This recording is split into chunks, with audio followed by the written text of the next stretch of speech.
Hello, I'm Dr. John Abebe, the Medical Director of Jojo Abebe Fertility Center and the lead tutor at the Jojo Fertility Academy. I'll be introducing the Module 3 of our basic fertility training program for nurses.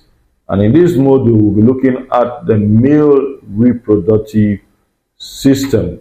In this module, we have 8 different units. From the male external genitalia to the male internal genitalia.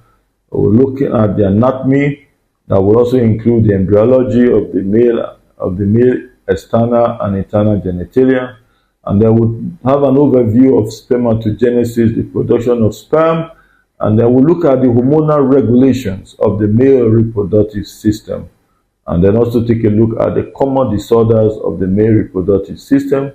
And then we'll end up with an overview of the role of testosterone in the male reproductive system and specifically its role in spermatogenesis. What are the learning objectives of this module? This module provides a comprehensive overview of the male reproductive system, including its anatomy, embryology, the process of spermatogenesis, and hormonal regulation. It also discusses common disorders affecting the male reproductive system and the essential role of testosterone in male fertility. Now, by the end of this module, learners should be able to 1.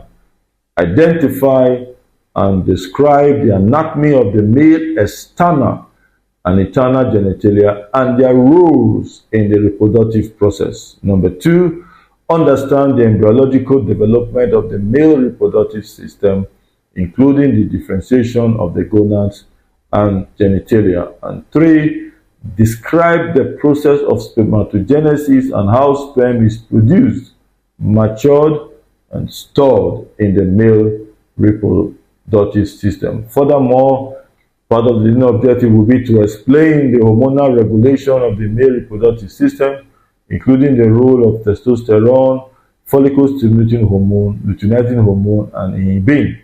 And then identify common disorders of the male reproductive system and understand their causes, symptoms, and treatment. And lastly, to explain the specific role of testosterone in spermatogenesis and the male reproductive system. So this is what we hope to achieve as part of our learning objective as the students go through Module 3, which is the male reproductive system. I know you had a nice time going through Module 2 on the female reproductive system. Do have a nice time as you go through Module 3. Have a nice day.